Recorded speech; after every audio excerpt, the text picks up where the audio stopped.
अस्सलाम वालेकुम रहमतुल्लाहि व बरकातुहू। मैंने तय किया है अभी कोकनियों का जो भी फंक्शन होगा, कोकनी टोकन, इंटरनेशनल टोकन, उनका फलाना सदारतें लेने की नोट एड्रेस करके निकल जाए। बहरहाल आज का जो फंक्शन है, आज की जो महफिल है वो ईद मिलाद है। तो पहले गई ईद, उसकी ईद मुबारक, आने वाली ईद की मुबारक। और ईद की खुशी मनाने का जो सिलसिला रहता है, ईद मिलाद, देर आए दुरुस्त आए। कोकनियों के बारे में जो आज एक कॉन्सेप्ट बना है वो ये, मैं मुसलमानों की बात करता हूँ। आप मेमन बिरादरी में जाइए, उत्तर भारतीय बिरादरी में जाइए, दक्षिणियों में जाइए, जो हमारी गुफ्तगू होती है पढ़े लिखे लोगों में खास करके, सोलकर साहब ये परसेप्शन बनाए कि this is the most intellect community amongst Muslims. आज के आप नताइज देखिए एसएससी के, हाईएस्ट कोकन रीजन में है 99.6% और सो। मेमन बिरादरी के लोग, दक्षिणी के लोग अक्सर ये कहते हैं कोकनी बहुत होशियार है, बहुत शानदार है, यानी अकल बहुत है उसको, क्योंकि मच्छी बहुत खाता है, ऐसा उनका कंसेप्ट है, और समंदर की हवा है उसके पास। ये इतना अच्छा परसेप्शन होने के बाद इज्तिमाई तौर पे हम कुछ कर नहीं पा रहे हैं। सर, आपका आज़ाद इंडिया न्यूज़ में स्वागत है। ये जो ईद मिलन का जो प्रोग्राम था कोकनी कम्युनिटी फोरम की तरफ से, तो जिसमें आपने शिरकत की है, तो ये शिरकत तो की आपने, मगर ये कोकन वासियों के लिए, रहवासियों के लिए आप क्या पैगाम देंगे? देखिए, कोकन वासी हमेशा से पीसफुल वाले एक नेचर के रहे हुए, इन्होंने हमेशा भाईचारा बढ़ाने का काम किया है कोकन वासी ने। यहाँ पे हमारे AR अंतुले साहब महाराष्ट्र के मिनिस्टर रह चुके हैं, सेंटर के मिनिस्टर रह चुके, सेंट्रल में रह चुके।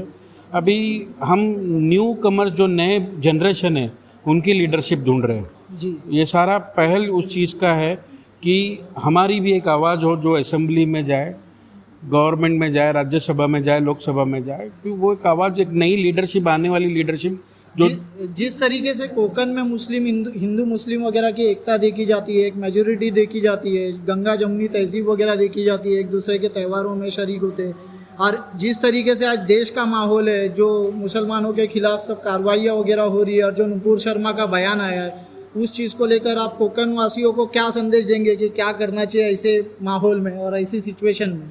देखिए, ये कोकन वासियों के लिए ही नहीं संदेश है, ये संदेश पूरे हिंदुस्तान का है। जिस तरीके से आज जो पॉलिसी चल रही है सेंट्रल गवर्नमेंट की, वो डिवाइड एंड रूल वाली, ये जो अंग्रेज जो पॉलिसी चला रहे थे, ये लोग चला रहे डिवाइड एंड रूल। और वो चलाने के पीछे का रीज़न क्या है कि कोई गैस का भाव नहीं पूछे, गैस सिलेंडर का भाव नहीं पूछे, कोई पेट्रोल का भाव नहीं पूछे, रोज़मर्रा की जो प्रोडक्ट, जो चीज़ है, जो ज़रूरत है, उनके बारे में बात नहीं करे, रोज़ी रोटी, कपड़ा और मकान की बात नहीं करे। इसलिए ये हिंदू मुसलमान का अफवाह इन लोग फैला रहे हैं और इन छोटी छोटी चीज़ों में बड़े मुद्दे बना दे रहे हैं। ये जिस तरीके से वंचित आघाड़ी का आज ये एक प्रोटेस्ट निकलने वाला था मदनपुरा से आज़ाद मैदान, और जो हज़रत मुइन मियाँ के कहने पे जिसको कैंसिल किया गया, इसी तरीके से एनसीपी वगैरह पार्टी की तरफ से नुपुर शर्मा के खिलाफ ऐसा कोई प्रोटेस्ट या कुछ आंदोलन वगैरह करने की आगे कुछ है? नहीं, देखो, नुपुर शर्मा जैसे लोगों को पब्लिसिटी नहीं देना चाहिए मेरे बोलने पर। अगर एक छोटे ऐसे प्रवक्ता के लिए अगर पब्लिक ज़मीन पे आती है, आज सेंट्रल गवर्नमेंट का मनसा ही है, वो चाहती है कि मुसलमान रास्ते पे उतरे, पथराव करे और उन पे एलिगेशंस लगाए जाए। इसको टेक्निकली आपको कोर्ट के थ्रू बात करना पड़ेगा, इसको कानूनी कार्रवाई करनी पड़ेगी, इसको आप पत्थर से नहीं कर सकते। तो जिस तरीके से कानूनी कार्रवाई नहीं हो रही है, इतने सारे FIRs वगैरह दर्ज होने के बावजूद भी, तो आगे का स्टेप वगैरह क्या होना चाहिए? महाविकास आघाड़ी गवर्नमेंट ने अभी एक्शन लिया, इस पे FIR भी हुआ है, और नुपुर शर्मा को अरेस्ट करने के लिए पुलिस दिल्ली जा चुकी थी। अभी कुछ कानूनी दाव पेच में ये मैटर रुका हुआ है, लेकिन इंशाल्लाह उन पे महाराष्ट्र में सबसे पहला उन पे कार्रवाई होगी। सर, ये जो आज जो पूरे देश में अभी जो नुपुर शर्मा को लेके जो बयानबाजी हो रही थी, जिसके बाद पथराव के बाद जो कार्रवाई वगैरह हुई, और अभी आज जो 2 दिन से जो अग्निपथ वगैरह का जो प्रोटेस्ट चल रहा है और पूरे देश में आगजनी वगैरह की जा रही है, तोड़फोड़ की जा रही है और देश की संपत्ति को जो नुकसान पहुंचाया जा रहा है, तो उसको लेकर आपको क्या लगता है कि उनके खिलाफ भी ऐसा कुछ कार्रवाई होगी या फिर बुलडोज़र वगैरह चलेगा या गवर्नमेंट को, मोदी सरकार को चलाना चाहिए? अगर आप ये देखोगे तो कुछ दिनों पहले यूपी में, मध्य प्रदेश में बुलडोज़र कार्रवाई हुई। बुलडोज़र कार्रवाई, अगर मुसलमान का बंदा अगर कोई पीसफुली भी मोर्चा निकालता है तो उसके घर पे बुलडोज़र चले जाता है। आज जाट मोर्चा निकालता है, आज फार्मर मोर्चा निकालते हैं, आज यूथ ने भी मोर्चा निकाला है। क्या इनके घर पे भी बुलडोज़र की कार्रवाई होगी? नहीं होगी। सिर्फ वो कार्रवाई मुसलमान के घर पे होती है। तो कहीं ना कहीं ये डिवाइड एंड रूल वाली जो पॉलिसी है सेंट्रल गवर्नमेंट की, इसके लिए हमको सबको मिलकर एक आवाज़ उठानी पड़ेगी। ठीक है, आज़ाद इंडिया न्यूज़ से बात करने के लिए बहुत बहुत शुक्रिया सर। ये जो ईद ए मिलान का जो प्रोग्राम था कोकन फोरम की तरफ से, तो इस प्रोग्राम में जो आप कोकनी लोगों को खास स्पेशली क्या पैगाम देंगे? देखो, ईद मिलन का मामला ऐसा होता है, इसमें हम जात के लोगों को बुलाना चाहिए। मैंने मतीन भाई से कहा, मतीन भाई अगर तुम 20-25% औरों को बुलाएंगे तो पूरा खर्चा मैं अकेला कर दूंगा। मैं चाहता हूँ कि आज जो हालात जो चल रहे हैं, इस मुल्क के हर जात के लोग अच्छे हैं, 90% अच्छे हैं, लेकिन 10% इस मुल्क को ख़राब कर रहे हैं। हमें 90% जो अच्छे हैं उनको प्रोटेक्ट करना, उनसे ताल्लुकात करना है। उससे बेहतर है हमारा खासकर कोकन। आप जगह सब लोग मिलेंगे, एक जगह कुलवाड़ी है तो दूसरी जगह मुसलमान, तो तीसरी जगह बड़े ही चलता है। तो कोकन में जो आपको नेशनल इंटीग्रेशन है और कहीं नहीं मिलेगा, उसका फ़ायदा उठाना चाहिए। हमें मुंबई में भी लाना चाहिए। दूसरे जात के लोगों को हमको ऐसे फंक्शन में इनवाइट करना चाहिए ताकि मोहब्बत पैदा हो जाए, नफरत दूर हो जाए। पंजाब सिंध गुजरात मराठा द्राविड़ उत्कल बंगा यमुना गंगा उज्जल जल तरंगा तव शुभ नामे जागे तव शुभ आशीष मांगे गाए तव जय गाथा जनगण मंगलदायक जय हे भारत भाग्य विधाता जय हे जय हे जय हे जय जय जय जय हे भारत माता की। मैं मुशताक अंदुले साहब से दरख्वास्त करता हूँ कि वो जो डाइस पे तशरीफ़ लाए, और डॉक्टर मोहम्मद अली पाटनकर साहब से दरख्वास्त करता हूँ कि डाइस पे तशरीफ़ लाए। तो मैं इस मजलिस का आगाज़ शुरू करने के लिए मौलाना जाकिर साबले साहब से दरख्वास्त करता हूँ वो आए, अल्लाह के कलाम जो है इस मजलिस को शुरू करें। अऊज़ु बिल्लाहि मिनश शैतानिर रजीम।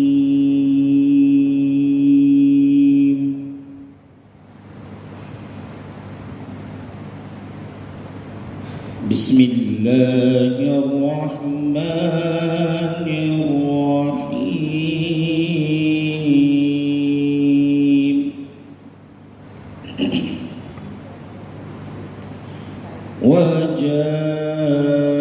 वजाऊ अला क़मीसिही बिदमिन कज़िब।